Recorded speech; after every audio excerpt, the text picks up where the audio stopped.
Na mga kasyong, gagawa tayo pang number 4 na tutok bar pa rin ha. Itutukan ka ng dalawang kamay, nakasentro sa mukha. At gagawin natin ang paraan kung paano at kailangan mabilis ang galaw mo. Yan, pag tinututukan ka ng ganito, atake mo agad kabila. Kuha ng galaw. Ayan, o sa kabila naman. Kung aawag ka sa kaliwa, ang ginawa natin kanina kanan. Ngayon, pagkukuha ng ganyan dito, step pa ganun dito. Yan. Yan. Pag umata kami siya, pwede mo ganun, pwede mo siya. Book! Ganun lang kasi hindi kailangan. Ipapaliwanag natin mga kasyong. Slow mo para madali makuha. Ayan ha. Pag tinutukan ka ng ganito, saka ilaghilis ka ng konti. Ayan o. Tapik ka dito, kunin mo to. Kasi yung ano yung daliri niyan, bali yan o.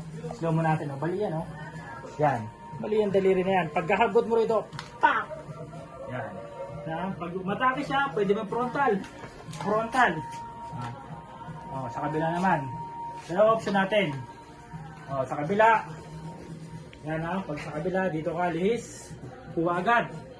Matik yan. Daliri yan. Bali yan o. Bali yan o. Pa! Frontal again. Yan mga kasyang yung pang-apat natin.